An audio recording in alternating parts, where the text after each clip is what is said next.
segalanya. Ketika kami bertemu dengan Engkau, maka kami dapat melakukan dan melihat bahwa begitu luas dan banyaknya hal-hal yang Kau bukakan bagi kami, sehingga kami sebagai anak-anak Tuhan, sehingga kami sebagai anak-anak muda yang mungkin minim pengalaman, minim dalam segala hal, tapi hari ini ketika kami membuka hati untuk dengarkan firman Tuhan, kami percaya dari sana cakrawala kami akan semakin diperluas lagi.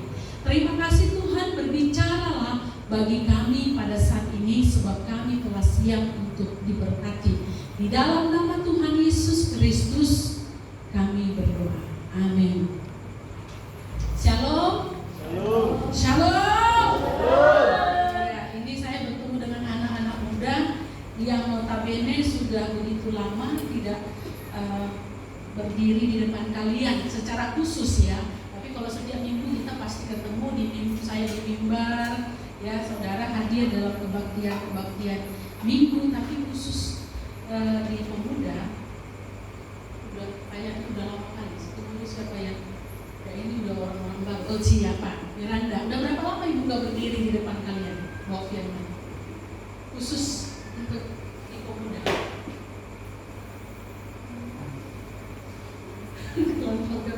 Apa ya? Nggak ingat lagi saking lamanya ya, saking lamanya tidak ada di hadapan pemuda. Tentunya ya teman-teman, ya, saya panggil kalian teman-teman aja lah ya. Nanti saya bilang adik-adik ada di sekolah minggu lagi kan, begitu ya teman-teman. Ya, ada apa ya? Rasa berbeda karena lama baru dikasih jadwal gitu ya. Aduh berdiri orang muda ini nggak gampang ini ya. Saya harus bisa nekan diri saya sendiri untuk bisa masuk ke dunia kalian. Apa sih berkumpul satu minggu ini, apa Tuhan yang mau saya sampaikan? Mungkin kalau saya sampaikan tuh nanti ayat ini kalian mungkin sudah mendengarkan ini berulang-ulang.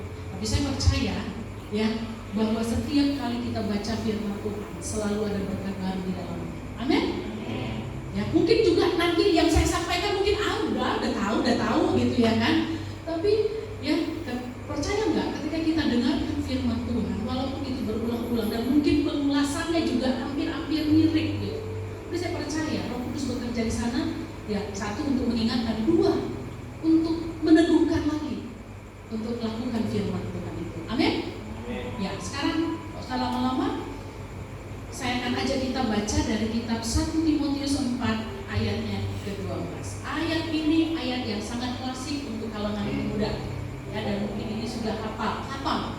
Siapa yang sudah hafal dengan ayat ini? Sudah ada yang hafal? Kalau udah hafal artinya jadi buka lagi Alkitabnya. Belum. Samar-samar gitu ya. Tapi intinya tahu. Ya, oke. Baiklah. Ya. Sekarang kita baca bersama-sama ayat ini. 1, 2, 3, iya. Jangan seorang pun menganggap engkau rendah karena engkau muda. Jadilah teladan bagi orang-orang percaya dalam perkataanmu, dalam tingkah lakumu, dalam kasihmu, dalam kesetiaanmu, dan dalam kesucianmu. Nah, saya tadi coba cari ya dalam terjemahan lain ya.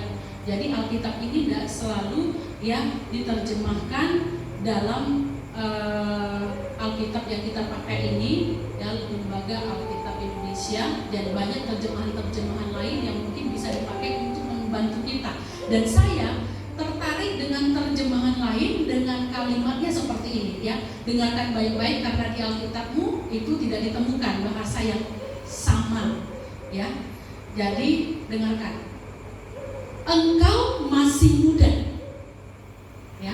Tadi jangan seorang pun ya. Jadi ini dibuka dengan kata atau kalimat engkau memang masih muda. Tetapi jangan seorang pun merendahkan usiamu, melainkan jadilah teladan bagi orang yang beriman dalam perkataanmu, perbuatanmu, kasihmu, imanmu, serta kesucianmu. Ya, mungkin dalam beberapa kalimat terakhir tidak ada perbedaan yang terlalu signifikan, ya. Tapi Tetapi di awal-awal kita melihat, ya, saya suka dengan terjemahan ini karena penekanannya lebih jelas. Ya, engkau memang masih muda. Ada yang sudah tua di sini? Merasa tua? Kalista merasa tua? Siapa paling tua di sini? Bapak bosan. Angkat tangan. Bapak berapa? Hah? 31. Iya.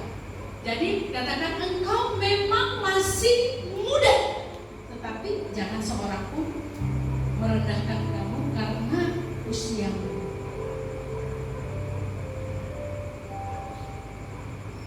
Teman-teman, apa sih yang sering sekali membuat orang muda itu kadang diremehkan? Kira-kira apa?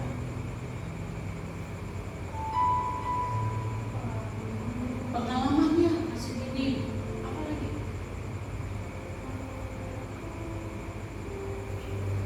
Pengetahuannya yang dianggap, ya, yang tua merasa dia lebih pintar, padahal belum tentu loh.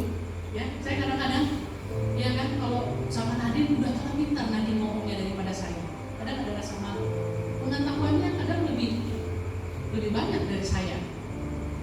Gitu ya. Nah, tapi orang-orang dewasa selalu menganggap bahwa orang-orang muda ini, ya, minim bukan hanya pengalaman tapi juga pengetahuan.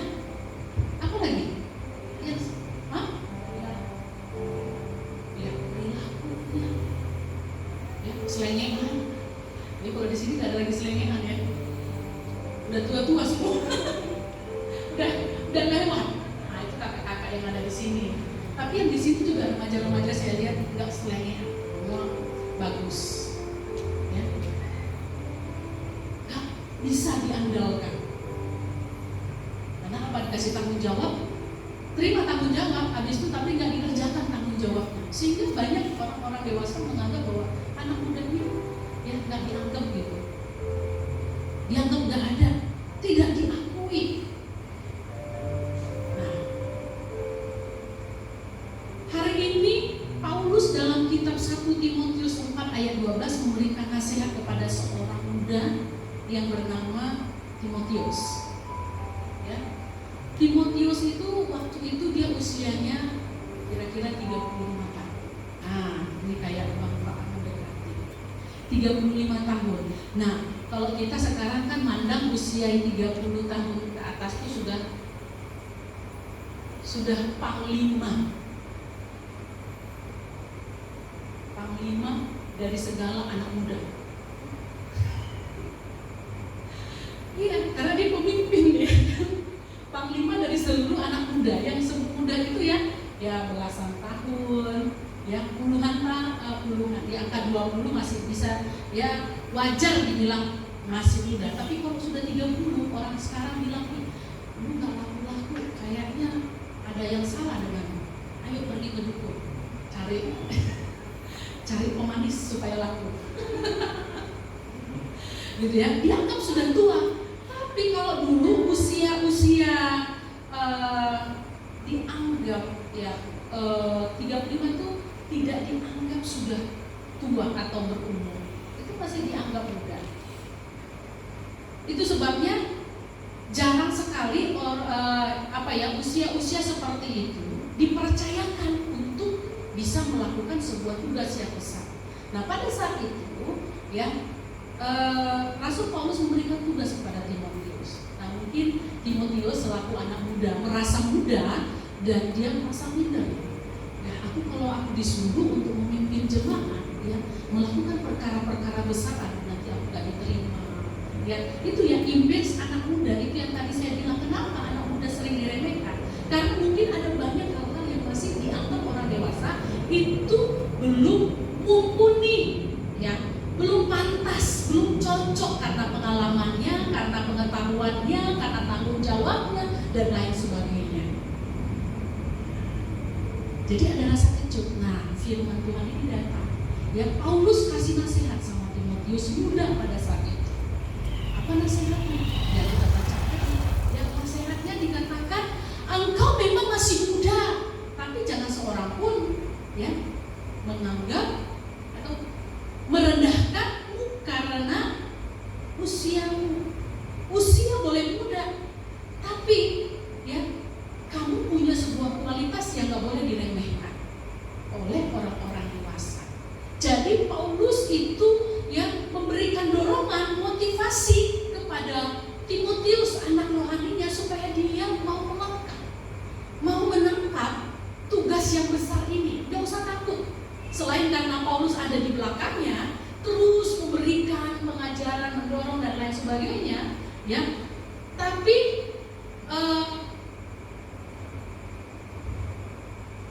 kok tiba-tiba otak saya lari kemana-mana.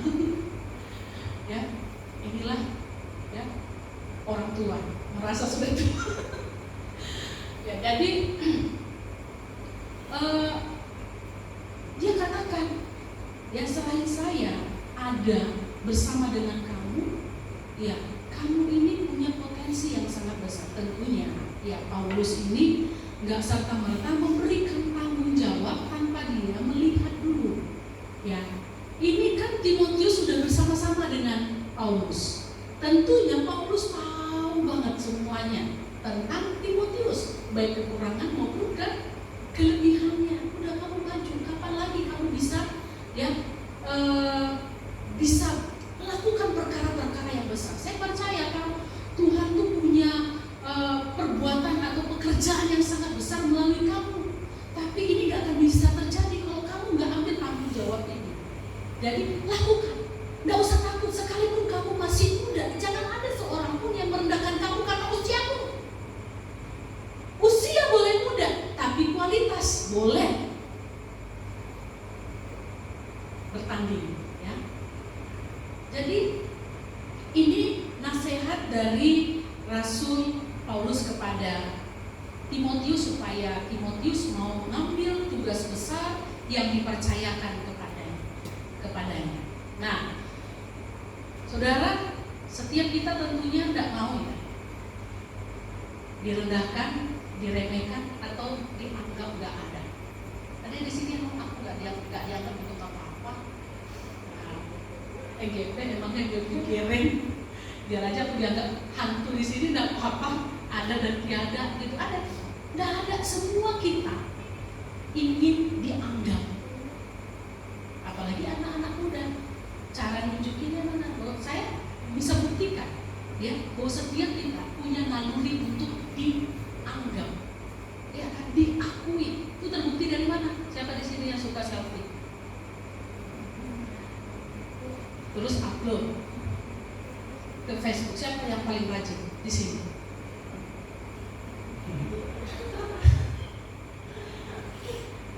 Itu tandanya bahwa memang kita semuanya punya naluri, ya, naluri untuk diakui, dianggap.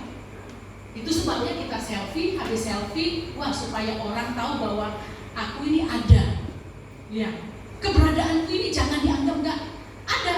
Nah, supaya terlihat baru kita upload. Nah, orang semua lihat, wih cantik ya bibirnya. Nah, walaupun hanya bibirnya yang diakui. Yang lainnya enggak. Tapi ya kita sudah merasa puas karena ada pengakuan. Ya, kita ingin diakui. Tidak ada orang yang tidak ingin diakui. Tidak ada orang yang ingin dirinya diremehkan. Tidak ada orang yang dirinya terima ketika direndahkan, dianggap tidak ada, tidak diberikan kepercayaan.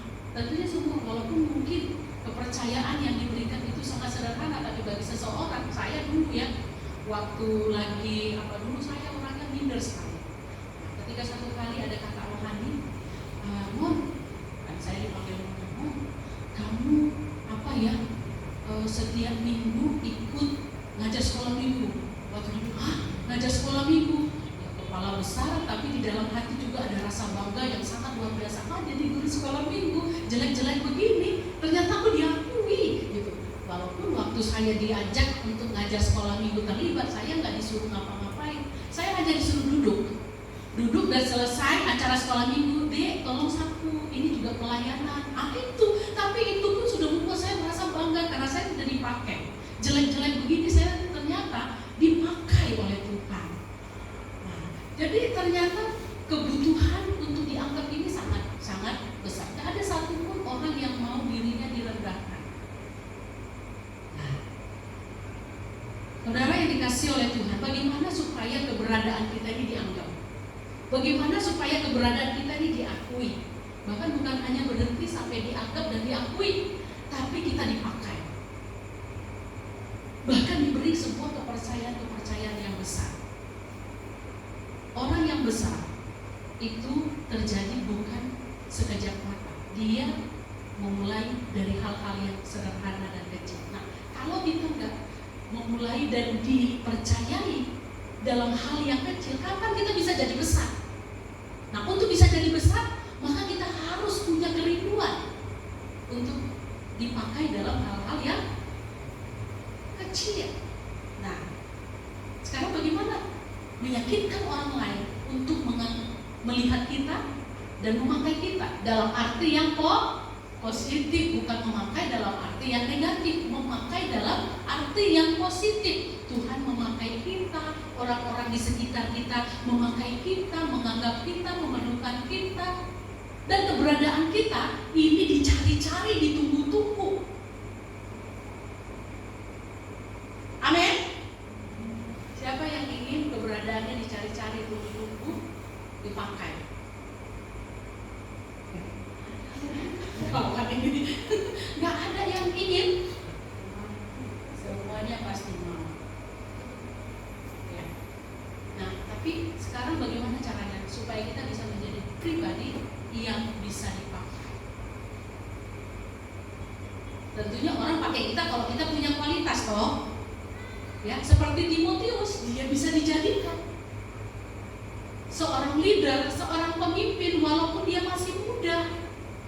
Nah, Paulus saya katakan nggak serta-merta ngangkat dia. Tentunya Paulus tuh udah punya rekomendasi sendiri, atau mungkin sudah punya catatan tentang siapa Timotius, sehingga dipercayakan karena dia punya kualitas, sehingga dia dianggap dan dipakai oleh Paulus untuk memimpin, untuk mengerjakan sebuah mega proyek atau proyek besar dalam pekerjaan.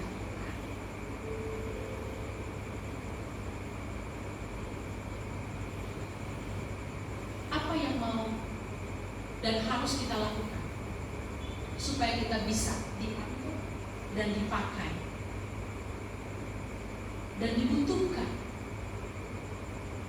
baik untuk Tuhan maupun untuk perkara-perkara di dunia ini? Yang pertama, hanya ada dua saja. Saya nggak mau lama-lama seperti hari Minggu, nanti kalian tumbang semua. Ya, hanya dua saja. Mudah-mudahan dua ini pun tidak memakan waktu yang panjang. Ya, dua saja. Yang satu, ya, apa yang tadi diungkapkan oleh kitab 1 Timotius 4 ayat 12 pada bagian akhir, yaitu buat pembuktian. Apa? Buat pembuktian. Saudara, teman-teman, untuk membuat seseorang yakin dengan kita, maka kita harus tunjukkan bukti dulu. Ya, saya kalau misalnya beli buah jeruk tuh, ya saya tanya sama orangnya, Pak, ini jeruknya manis apa enggak? Enggak ada orang atau pedagang bilang enggak manis. Seasam-asamnya dia atau seasam-asamnya jeruk, bukan pedagangnya ya, seasam-asamnya jeruk, pedagang selalu manis. Tapi saya orangnya enggak gampang percayaan. Ya, saya harus coba buktikan dong, gitu ya, betul nggak perkataannya? Terus saya buka, oh ternyata manis. Baru saya mau beli, saya mau makan. Begitu juga dengan sebuah anggapan atau kepercayaan, penerimaan orang terhadap kita, itu harus ditunjukkan dengan sebuah bukti nyata dalam hidup kita. Kalau nggak ada bukti, orang kagak percaya sama kita. Aku pintar, aku ini pintar loh, kok nggak tahu aku kumlaut. Terus waktu disuruh, coba dulu kamu pimpin ujian. Gimana mimpin ujian? Dulu ada saya punya adik tingkat. Ya, kalau ngomong tuh besar banget. Tapi satu kali dia udah jadi gembala sidang. salah satu gereja yang sebenarnya ini gereja yang hebat, tapi heran, satu kali dia datang ke saya sampai saya sakit perut, ya, lihat dia punya statement, ya. Kak, tolong dulu aku. Apa? Aku nggak bisa menyusun acara sekolah minggu. Aku bilang, masa kamu udah tamat kamu nggak bisa menyusun acara sekolah minggu? Kebetulan waktu itu mau Natal, jadi dia disuruh untuk membuat susunan acara. Dia bingung katanya membuat susunan acara Natal sekolah minggu. Jadi dia singkat cerita dia ngomong sama saya, Kak, aku stres melayani di situ. Kenapa stres? Kan enak, PK-nya besar, udah pasti lagi kamu dapat pensiun di situ. Saya bilang gitu. Kamu mau dipindahkan sampai ke ujung dunia pun, saya bilang, artinya pelosok-pelosok pun gajimu tuh udah ditentukan, golongan A, golongan B, golongan C, misalnya begitu ya. Kamu enak. Kalau saya begini, tergantung sama kamu tuh gak enak loh. Saya bilang begitu. Kok kamu bilang tertekan? Kok kamu bilang mau keluar dari sana, mau resign dari pelayanan itu, gereja besar? Ya, aku diremehkan. Loh, kamu kan gembala loh. Saya bilang, iya, tapi aku diremehkan sama sintua. Aku diremehkan sama jemaat-jemaat. Saya mulai berpikir, kadang-kadang penerimaan orang ini manusia, beda dengan Tuhan ya. Kalau Tuhan udah anggap kita itu biji matanya, kita tuh berharga. Tapi di hadapan manusia masih memakai ukuran duniawi. Kamu pintar, kamu punya pengalaman, kamu berkualitas, kamu dianggap. Tapi kamu kalau nggak berkualitas, kamu nggak dianggap, betul nggak? Dilihat sebelah mata, masih mending sebelah mata, berarti kita masih dilihat. Tutup mata orang dengan kita. Pantesan aja dia diremehin. Karena apa? Tidak dapat membuktikan dirinya.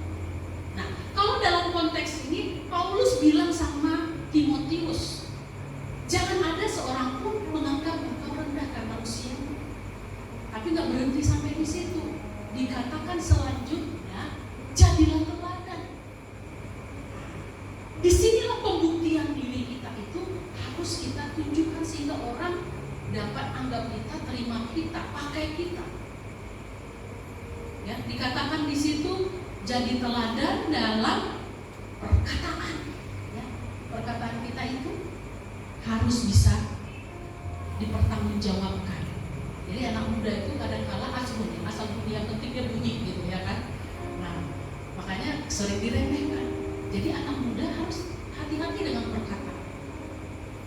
Yang kedua, apa dikatakan? Perbuatan itu, perbuatanmu harus baik. Kasih itu harus terlihat, gak boleh cuek. Care dengan setidaknya orang-orang di sekelilingnya, gak usah care sampai jauh ke luar negeri sana ya. Peduli sama negara-negara yang di sana.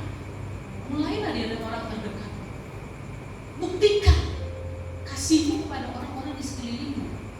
Ya, dalam hal iman, dalam hal kesucian. Kalau orang nilai kita berkualitas dalam hal-hal seperti itu, percayalah, kita nggak usah jual diri. Pakai aku nih loh, ya kan? Nggak usah jual diri. Jual diri dalam arti yang berbeda ya, bukan jual diri apa ya? Ngerti ya? Artinya kita promosiin diri, ini lo aku gitu ya. Nggak usah. Orang udah lihat kita, mantap. Ini oke punya nih. Kita jadi referensi bagi banyak orang. Kita direferensikan. Ngerti direferensikan? Ngerti? Apa Kak?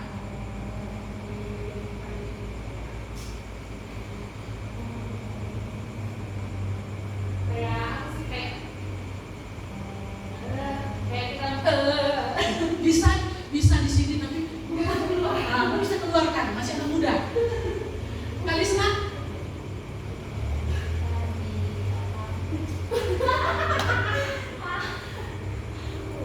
Buat buku juga ada buku-buku referensinya gitu ya. Iya, kita sederhanakan bahasa anak muda lah. Referensikan. Contohnya gini, kalau buat acara nih, oh ada si Amel, ayo kita ajak dia kayak gitu. Atau Bang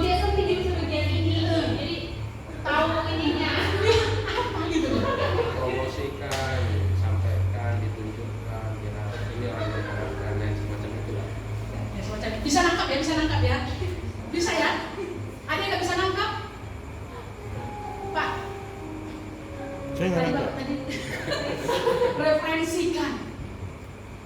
Diajak gitu. Diberitahu gitu. Saya mengungkapkannya dalam bahasa yang sangat sederhana. Tapi maksudnya itu kita kan direferensikan. Itu dibuat semacam catatan khusus gitu ya, bahwa ini berkualitas. Ini bisa dijadikan rujukan gitu ya kan. Ah itu bahasanya lebih berat lagi nih, rujukan nah ya, makanya ini saya bilang tadi, saya kalau ngomong di kalangan anak muda kalau mau apa stres sendiri ya, jadi tapi ngerti ya. Nah kita direferensikan sama orang-orang, kalau mau tahu tentang elektronik tuh udah nggak usah kemana-mana, ada Bang Jackson. Nah gitu ya. Kalau tahu mau tentang bass, nggak usah kemana-mana, di sini ada, namanya Bang Topper. Itu yang disebut dengan referensi. Jadi teman-teman yang dikasih oleh Tuhan, buktikan itu dia. Kalau kita mau dipakai, mau dianggap, mau diterima, mau dilihat oleh orang lain, keberadaan kita yang pertama buat pembuktian. Sebagai anak-anak muda, ya, mari kita buktikan diri kita. Jangan. Kadang-kadang kita mau begini ya, kita mau diakui tapi kita nggak mau menunjukkan diri kita.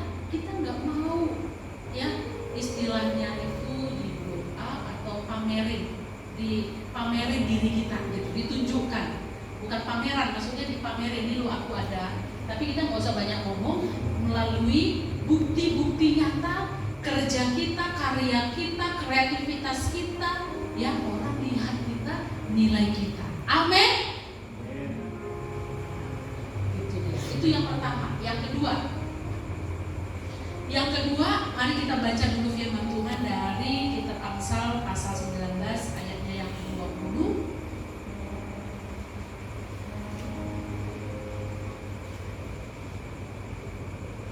Amsal 19 ayat 20, demikian firman Tuhan, dengarlah nasihat dan terimalah didikan supaya engkau menjadi bijak di masa depan.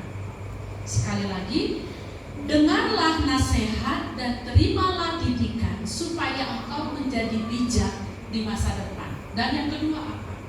Yang kedua itu adalah siapkan hatimu untuk terima nasihat dan didikan sebanyak-banyaknya. Sedikit-dikitnya atau sebanyak-banyaknya? Sebanyak-banyaknya. Sebab itu kita perlu mempersiapkan sebuah wadah, ya, wadah di dalam hati kita untuk berbagai-bagai nasihat. Jangan bosan-bosan mendengarkan nasihat. Anak muda itu, ya, kadang-kala tidak gampang atau bahkan tidak suka dengan nasihat. Saya pernah muda, saudara juga pernah muda. Kalau dengar nasihat gimana? Kadang sering gelisah kan? Panas telinga. Bahkan kalau sudah nasihat itu berulang-ulang, namanya orang tua yang sudah dewasa, kadang nasihatnya banyak dan kadang-kadang bisa berulang-ulang. Nah, anak muda paling gak tahan dengar nasihat, apalagi nasihat itu cenderung berulang-ulang. Aku gak suka dinasihati berulang-ulang, cukup sekali.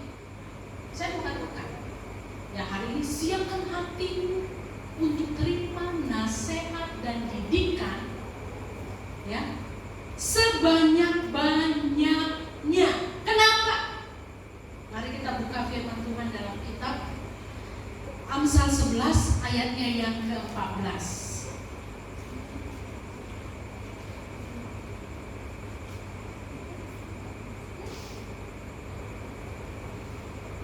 Satu, dua, tiga, iya.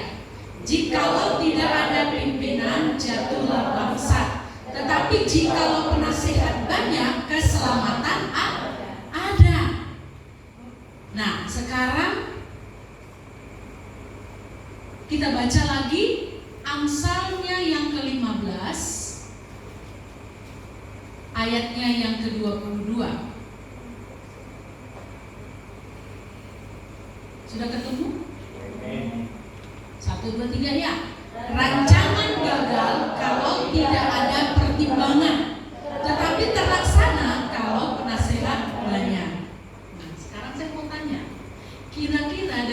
ayat ini aja lah. Nanti kalau kita mau cari lagi tentang hal yang serupa, banyak ya referensinya di dalam Alkitab. Tapi dari dua ini saja, apa kesimpulan kita tentang nasihat?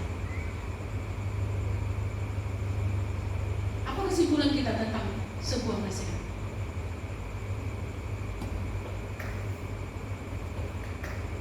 Apa Wamsa?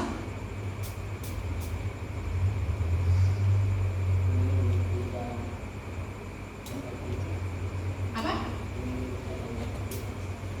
Membuktikan bakat kita. Oke. Abang siapa namanya? Nelson. Apa tadi dari dua ayat itu? Apa yang bisa kamu simpulkan tentang nasihat?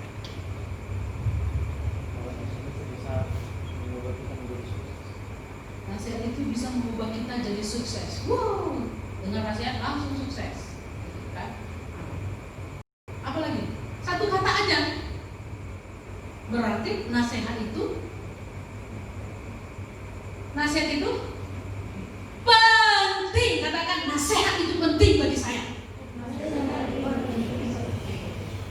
Nasihat itu penting bagi saya, dan justru itu saya butuh banyak penasehat. Jadi kalau kita bertemu hai anak muda dengan banyak nasihat dan penasehat, berterima kasihlah. Dan biasanya orang yang tidak henti-hentinya memberikan nasihat, ya selain Tuhan ya, kita nggak usah bicara dulu Tuhan, bicara untuk orang-orang yang ada di dunia ini ya. Orang yang paling banyak memberikan kita nasihat siapa? Orang tua kita. Selain itu mungkin ada guru kita, mentor kita, pembina rohani kita. Ya, ada orang-orang tua lain mungkin yang punya perhatian dengan kita dan memberikan nasihat. Nah, ketika kita terima nasihat, itu artinya kita sedang kelimpahan berkah. Ketika banyak orang menasihati kita, berarti kita sedang ada dalam posisi di mana kita sedang diberkati oleh Tuhan. Karena kalau kita punya penasehat, berarti kita sedang dilimpahi berkat. Tadi kalau dua ayat tadi menunjukkan bahwa katanya kalau banyak penasehat maka ya keselamatan ada. Nah, kalau banyak ada penasehat maka segala hal bisa terlaksana. Nah, nasihat itu penting. Mungkin dari segi ilmu pengetahuan boleh jadi kalian lebih maju daripada orang-orang tua. Tapi dari segi pengalaman tentunya kalian jangan coba ya adu pengalaman dengan orang tua. Tentunya orang-orang yang lebih dewasa itu punya pengalaman, mungkin pengetahuan terbatas, tapi pengalaman mereka jauh lebih baik dari kalian. Sebab itu kita anak-anak muda ini perlu nasihat. Katakan kepada diri sendiri, saya perlu nasihat. Saya perlu dinasihati. Saya harus sering-sering dinasihati.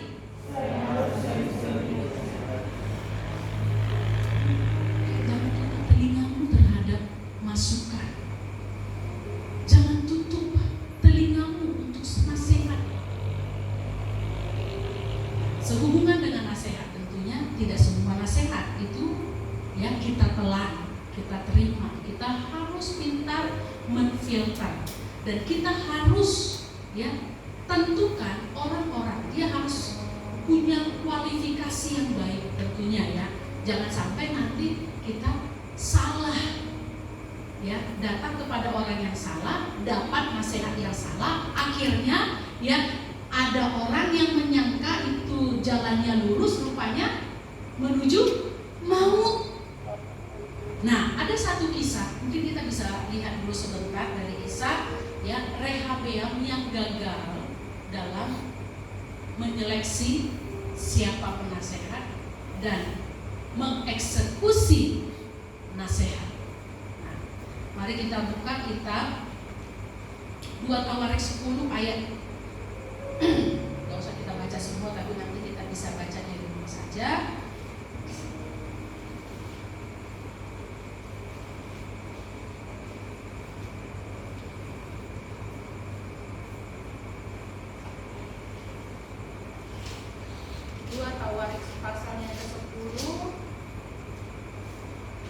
di situ judulnya apa? Pecahnya kerajaan itu tuh Israel. Dulu itu kerajaan Israel itu cuma satu, tapi oleh karena ulah seorang raja yang bernama Rehabeam, lihat pasal 10 ayat 1, Rehabeam. Ya, kemudian Rehabeam pergi ke Sikem sebab seluruh Israel telah datang ke Sikem untuk menobatkan dia menjadi raja. Nah, Rehabeam ini adalah raja Israel pada saat itu, satu-satunya. Tapi oleh karena Rehabeam gagal menentukan siapa yang seharusnya berqualified atau berkualifikasi yang pantas, yang cocok untuk menjadi penasehat dia sebagai raja yang masih muda, dan akhirnya dia melakukan nasihat yang salah. Akhirnya kerajaan Israel itu terpecah menjadi dua. Nah, coba kita lihat ayatnya yang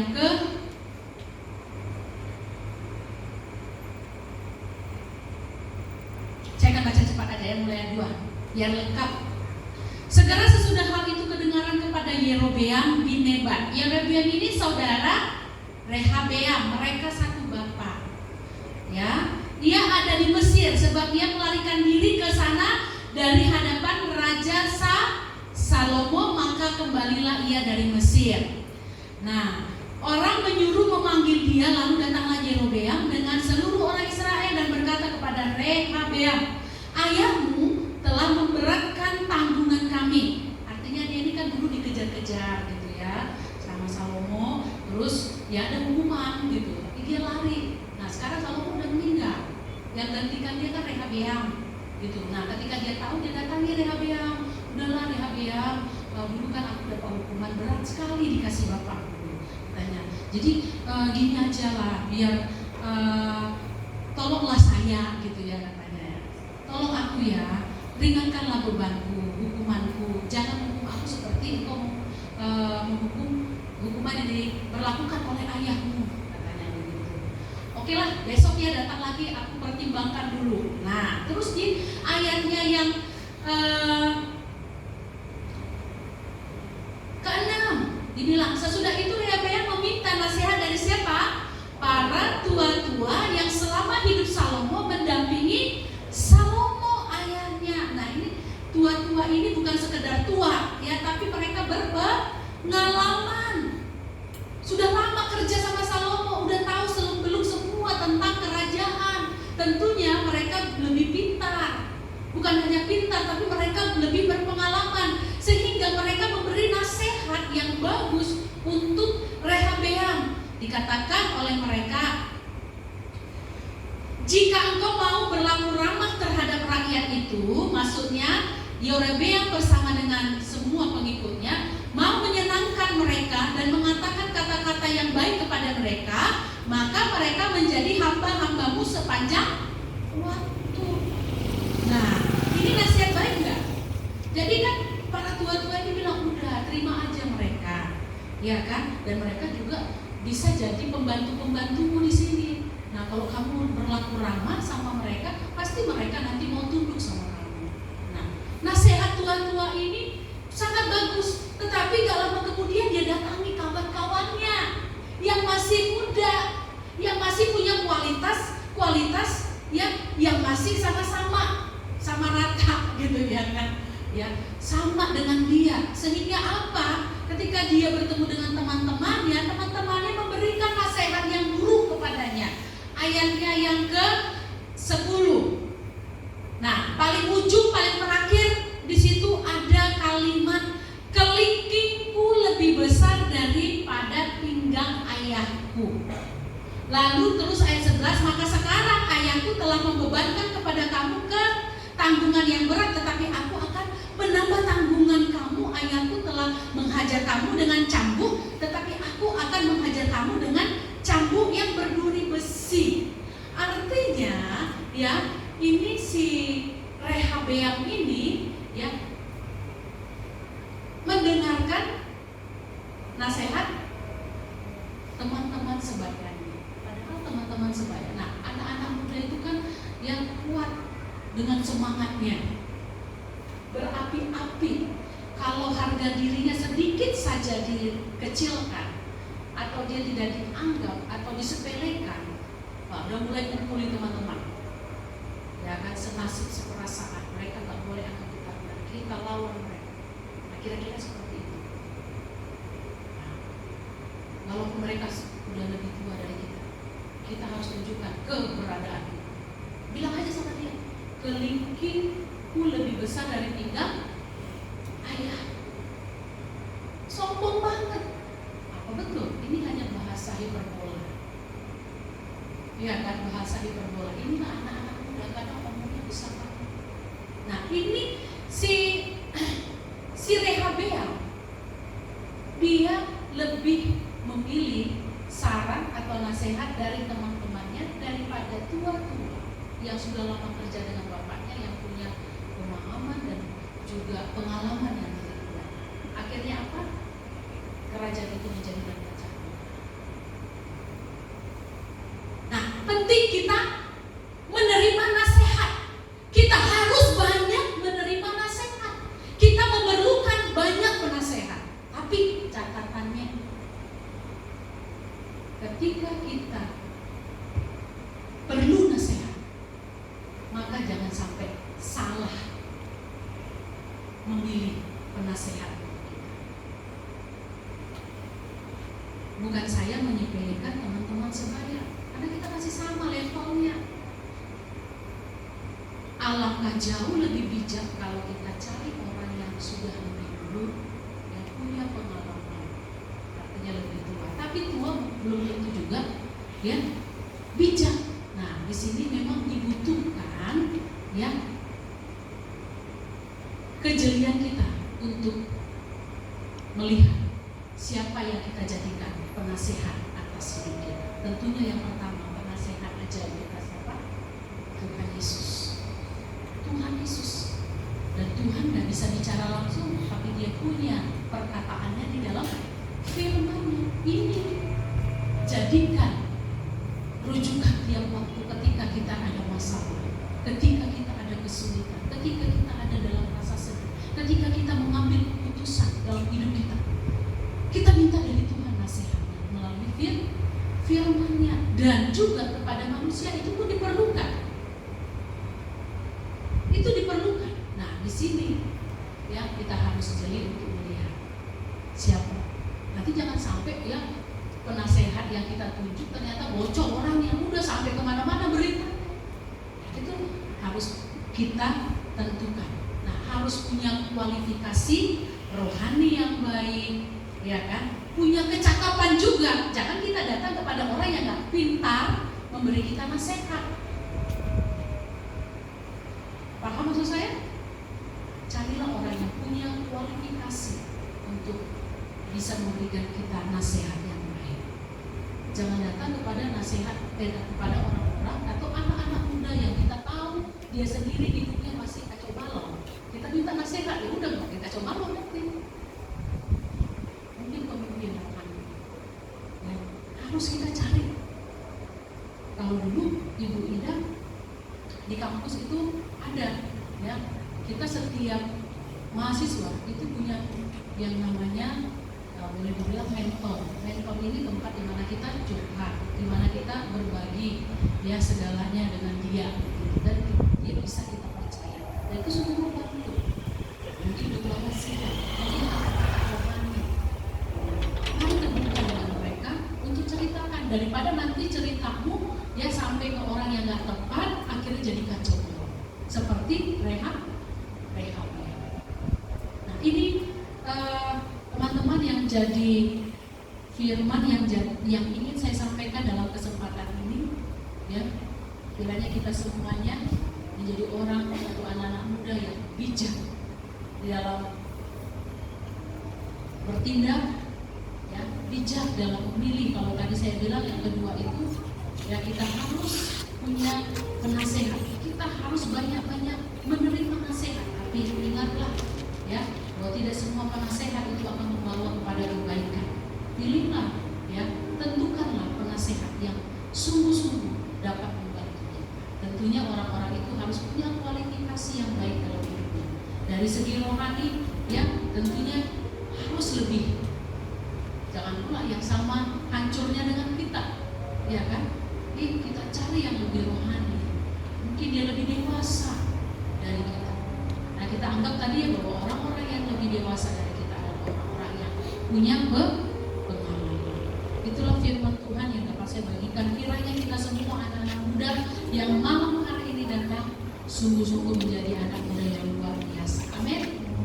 Kita berdoa, mari kita berdoa. Bapa, kami bersyukur untuk hari ini, untuk firman-Mu yang kami boleh terima. Tuhan, bahwasanya ada banyak hal yang sebenarnya Tuhan mau lakukan melalui kami. Terkadang karena kami tidak menunjukkan sebuah bukti tengah-tengah lingkungan kami, di tengah-tengah kehidupan ini, sehingga orang tidak melihat dan tidak memakai kami menjadi mitranya, memakai kami untuk bisa bekerja bersama-sama. Dan juga Tuhan, kadangkala kami juga tidak memberikan kesempatan untuk diri kami ditingkatkan dengan banyaknya nasihat yang ada, karena rentangnya hati kami, rentangnya telinga kami terhadap nasihat. Tapi hari ini bantulah kami untuk kami terbuka terhadap nasihat-nasihat yang ada, terutama nasihat firman Tuhan, karena kami tahu inilah yang menuntun kami ke jalan yang benar. Inilah yang menuntun kami untuk kami punya masa depan yang baik, yang menuntun kami kepada masa depan yang penuh dengan harapan. Terima kasih Bapa, kami bersyukur untuk berkat firman-Mu. Terpujilah nama Tuhan, kami berdoa. Amin.